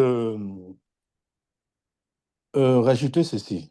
À mon humble avis, je pense que c'est extrêmement important de peut-être pas dire imposer, mais imposer les multinationales à respecter le développement durable et surtout les bonnes pratiques, d'appliquer les bonnes pratiques environnementales. Pourquoi? Aujourd'hui, nous parlons du développement, de la lutte contre la pauvreté. Et est-ce qu'il y a déjà des études qui ont été menées par rapport au coût de la réhabilitation des sites miniers? Parce qu'à l'aide de ces sites, de la réhabilitation de ces sites miniers, cela pourra engendrer des milliers d'emplois. Entre guillemets, cela pourra lutter, c'est une forme de lutter aussi contre la pauvreté. Segundo, c'est vrai que les multinationales, ils doivent absolument respecter certaines règles. Mais il y a aussi une grande part aussi de nos structures, de nos institutions. Pourquoi? Parce que, hormis ce qu'on appelle le cahier des charges que les multinationales doivent apporter, doivent exécuter, entre autres, la construction des écoles, des hôpitaux, des infrastructures, mais lorsque les taxes sont payées, il y a une clé de répartition que l'État perçoive. Mais que font-ils de leur pourcentage par rapport au développement de la communauté locale? Donc je pense que le mal est tellement profond et les responsabilités sont de part et d'autre. Donc cela oblige au moins s'il y a des institutions responsables, au moins je pense que les multinationales ils pourront facilement respecter les bonnes pratiques environnementales, le développement rural et tout ce qui en suit. Voilà ma petite intervention. Très bien. Très bien. Ben, elle est très pertinente. Elle est vraiment pertinente. Elle est vraiment pertinente et vous avez souligné trois ou quatre petits points. D'abord, sur le développement durable, qu'on encourage les bonnes pratiques en matière de durabilité. C'est exactement ce qu'il faut faire pour se conformer quand même aux standards de la gouvernance mondiale. Il est quand même, je crois que c'est important. C'est important de s'y conformer, que les entreprises multinationales qui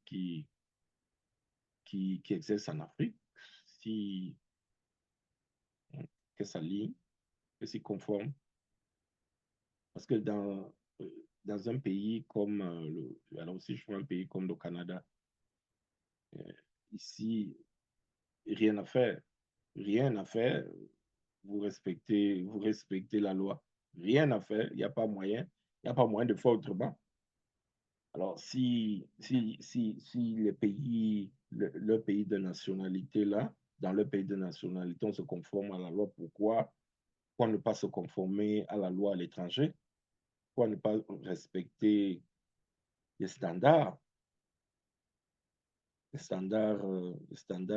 internationaux, standards qui gouvernent l'industrie mondiale? Pourquoi ne pas les respecter? Donc oui, c'est ce qu'il faut faire. Respecter ces standards qui sont le fruit de mûres réflexions, le fruit des consensus, pour les respecter. Alors, sur les coûts de réhabilitation, effectivement, là, ça rentre aussi au chapitre de la protection de l'environnement après, à la fin de la mine. Bon, il me semble que les législations africaines sont sur ce point. Alors, sur ce point, il me semble que... Alors, sur ce point, je ne sais pas si c'est moi qui parle, qui ne parle pas suffisamment à haute voix. Bon, alors je disais que sur la réhabilitation des sites, là, les législations africaines me paraissent avancées là-dessus. Il en reste la question, de la mise en œuvre de l'effectivité. Alors, vous pointez du doigt aussi la question de la répartition des revenus. Pour dire que, alors vous essayez de dire que la responsabilité n'est pas seulement du côté des multinationales, et on est d'accord avec vous. On est d'accord avec vous. Et donc, qu'est-ce que l'administration centrale fait des revenus? Comment elle utilise les revenus? Est-ce qu'on donne aux localités décentralisées, déconcentrées, etc., est-ce qu'on leur donne leur part? Donc, il y a cette question. Il y a donc la répartition équitable des revenus miniers.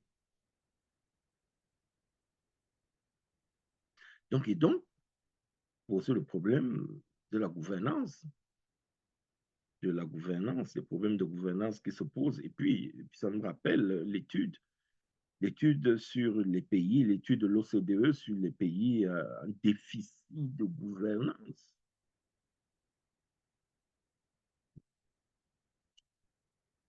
Donc, effectivement, chacun, l'État a son rôle à jouer, il a des changements qu'il doit apporter, et les multinationales aussi.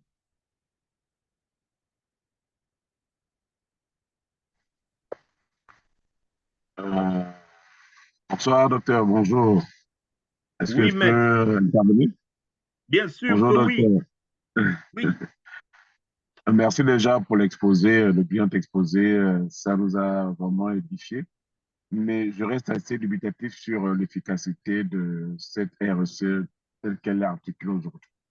Est-ce qu'on ne pourrait pas penser une REC qui soit assortie de formes de coercition ou de formes de modalités minimales permettant de s'assurer effectivement que les entreprises qui exploitent des minerais vont effectivement, à minima, réaliser certains investissements à l'endroit des populations locales pour permettre un développement rural, pour permettre également la réduction du chômage et tout ce qui participe à la protection de l'environnement, etc. Euh, je suis gêné par cette forme de philanthropie des entreprises qui est finalement laissée à leur appréciation, à leur goût, sans leur fixer des minimums et sans qu'il y ait en réalité directement de coercition, une obligation pour elles, je veux dire une obligation légale, pas morale, mais une obligation légale de poser un minimum d'actes qui irait dans le cadre justement d'aider au développement des localités dans lesquelles elles sont installées. Parce qu'on ne pourrait pas réarticuler cette responsabilité légale en lui donnant un brin de coercition ou un brin de minimum d'investissement obligatoire dans le cas justement de la REC. Voilà un peu ma Très bien, question. très pertinent, très pertinent. Bien, alors j'ai suivi un peu votre cours sur le contenu local, là, et Exactement. voilà, effectivement.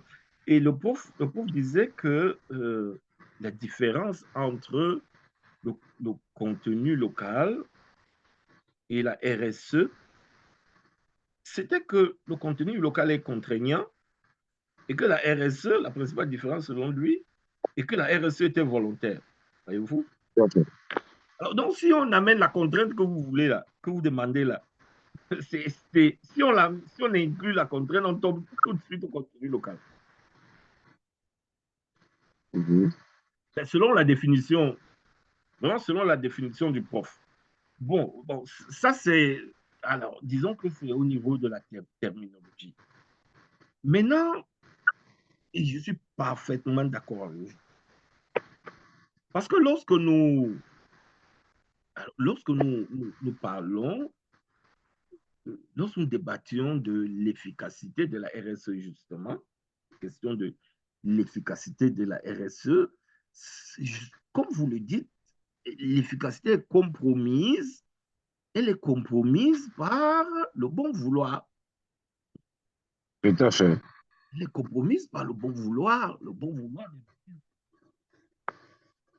Et donc, on est presque certain que il n'y aura pas de résultat. D'où, effectivement, votre proposition d'essayer d'enfermer ça dans un cadre rigide. Dans un cadre rigide. Alors, cadre rigide, certains codes miniers africains prévoient ou imposent aux multinationales d'aller signer des conventions de développement communautaire. Je ne sais pas, je crois peut-être le code minier de la Guinée, je crois. On va leur imposer d'aller signer des ententes, si vous voulez, avec les communautés locales. Sauf que, justement, malheureusement, on ne prévoit pas, comme vous le dites, un minimum de choses. En termes un certain seuil, en termes d'investissement, en termes d'infrastructure, c'est pas encadré législativement. Et donc, lorsque on laisse le soin à la multinationale d'aller négocier son entente avec la communauté locale,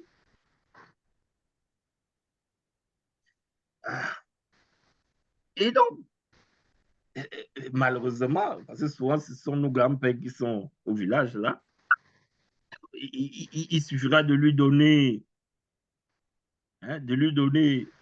200 000 francs CFA, plus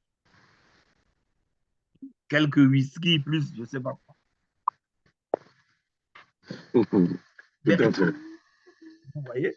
Et puis, on va signer une sorte de convention, de développement. On va écrire quelque chose, une salle pour le village. Vous voyez? Donc, très peu.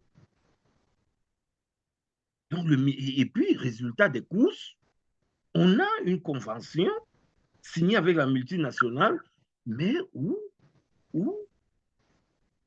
les priorités de la communauté ne sont pas présentes dans la convention.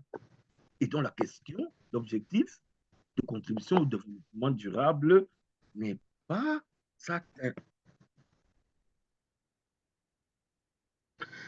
Et justement, dans le cadre de l'intégration ou de la participation, ce que vous avez dit, c'est l'expression que vous avez utilisée, qui est comme un genre de quitus social ou rural, une forme d'acceptation sociale des Oui. populations sur l'investissement, les investissements qui ont été réalisés.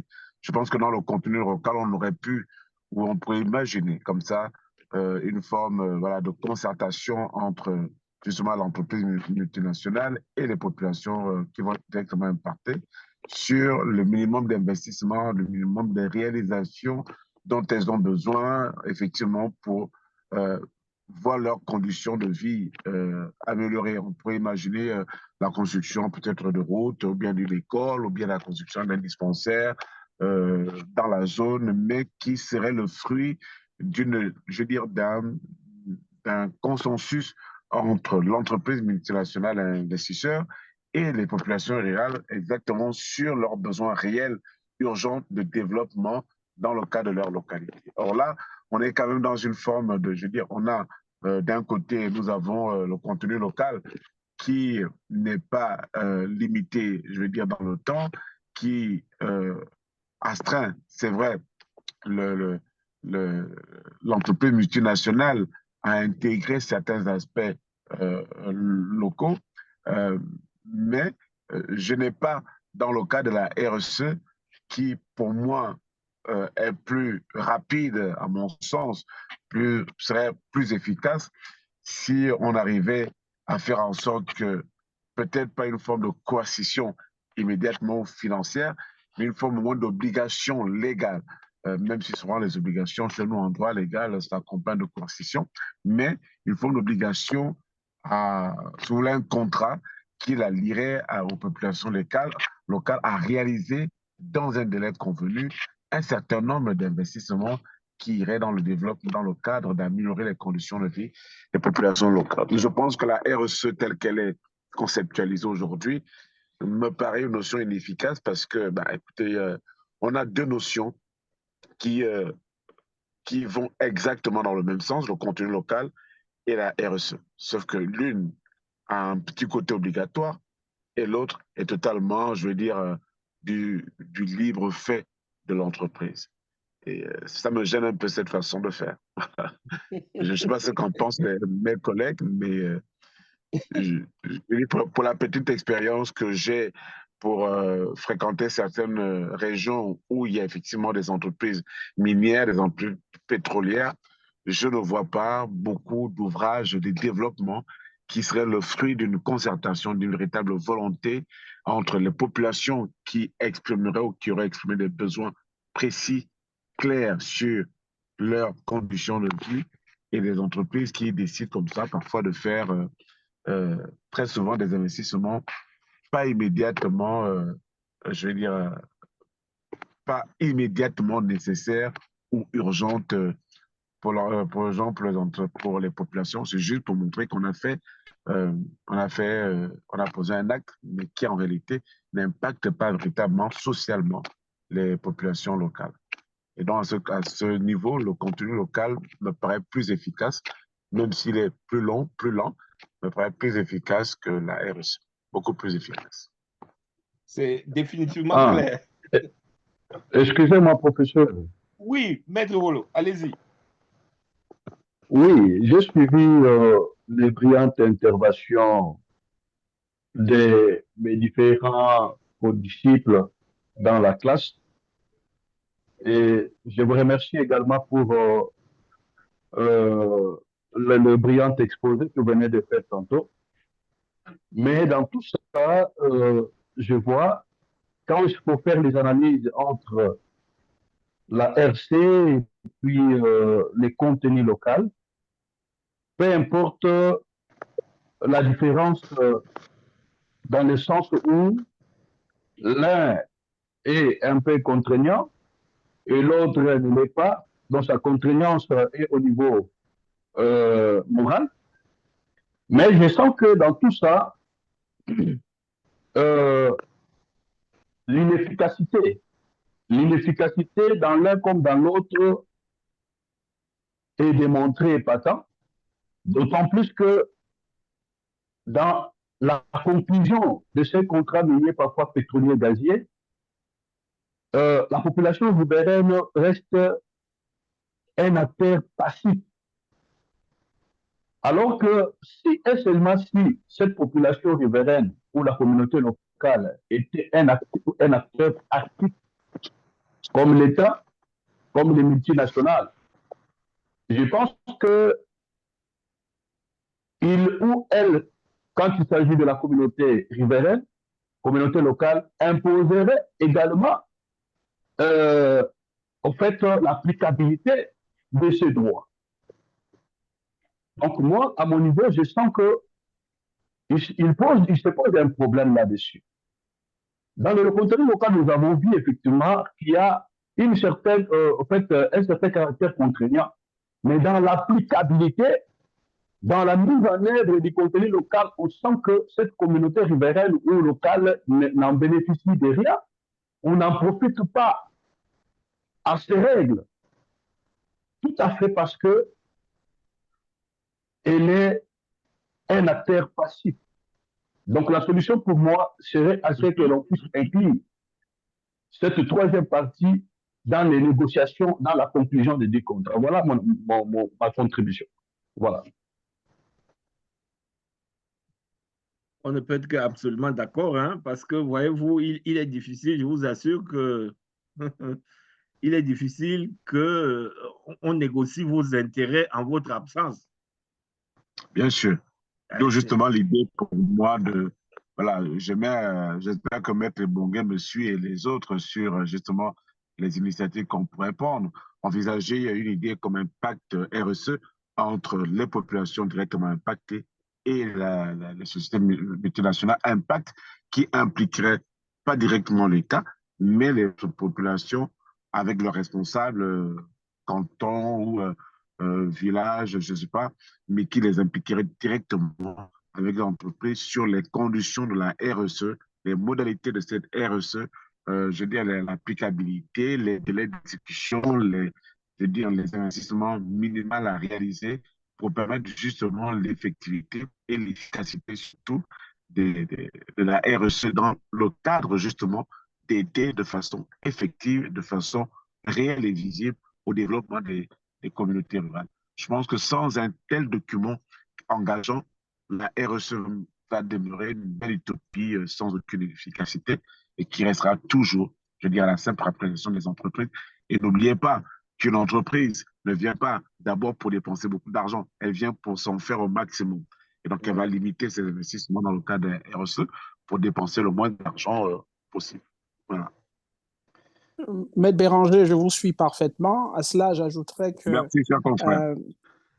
Les associations locales de défense de droits des communautés locales devraient ou pourraient jouer, n'est-ce pas, un rôle d'épouvantail, hein, comme dans un champ de maïs.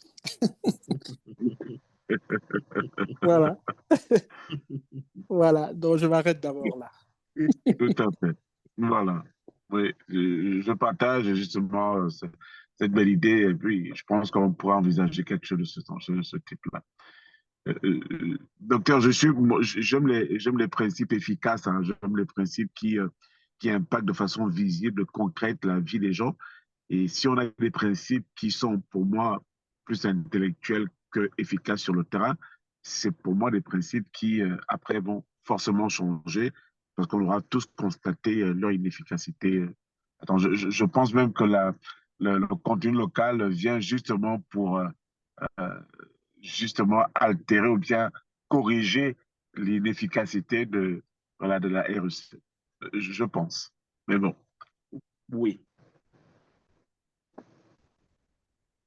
Oui, ben, je suis parfaitement d'accord avec vous, hein, parce que l'enjeu l'enjeu, vraiment, il est important et il est réel. Hein? Il est Tout à fait. important, il est réel. La question du développement de nos pays, elle est là. Elle est là, elle est Bien sûr. incontournable. Elle est C'est la incontournable. question majeure, justement, de ces Tout à investissements. fait. C'est donc les principes que nous mettons sur pied, ça ne doit pas être simplement bon pour les livres et pour les enseignements. Mais non, c'est des Sûr. choses qui doivent nous permettre de réaliser. De réaliser notre développement. Ce sont des outils de développement. Et sans être, je veux dire, sans être, quand nos amis occidentaux, nous savons très bien que leur idée, naturellement, n'est pas véritablement d'aider l'Afrique à se développer. Lorsqu'on regarde comment est-ce que les bailleurs de fonds internationaux se comportent avec l'Afrique, lorsqu'on regarde comment tous les investisseurs se comportent avec l'Afrique, on est bien conscient et on réalise bien qu'il n'y a pas un véritable désir, une véritable volonté d'aider les pays africains à véritablement se développer au moins à leur niveau. Non seulement Donc, il n'y a même pas cette volonté, mais vraiment, c'est comme s'il y a même une opposition, carrément. tout à fait. Tout à fait. Voilà, Une opposition. Oui. On garde l'esclave le plus rapide, le plus longtemps esclave pour mieux la servir et pour mieux jouir de sa force et de ce qu'il a comme richesse à nous produire. Et donc, on nous garde le plus asservi, le moins développé possible pour que nous continuions voilà, à dépendre. Comment vous pouvez imaginer qu'après autant d'années, on n'ait même pas une usine de renom en Afrique qui produit des véhicules ou des simples ventilateurs? Pour moi, ça n'a aucun sens. Quoi. Je veux dire, Mais donc, tout à fait. c'est Voilà. Pour ça qu'on ne peut qu'encourager nos gouvernements là à se lancer dans ce qui concerne le problème numéro 1 des Africains. Il faut qu'ils y travaillent. Il faut qu'ils y travaillent. Alors, donc, vous avez vu que même le confrère Maître Bunga est obligé d'aller s'installer au Canada pour avoir un peu plus d'ouverture, parce que bon, l'Afrique, c'est compliqué, le confrère. Mais confrère, comme on dit, je recule pour mieux sauter. Je recule pour mieux sauter. Mais entre-temps, il y a lieu que nous travaillons dans une synergie de manière à permettre à ce que nous puissions créer l'équilibre. Maître Bongue, comme il a dit, donc reculer pour mieux sauter. Donc, si seulement si nous travaillons dans une synergie, nous pouvons équilibrer les choses. Voilà.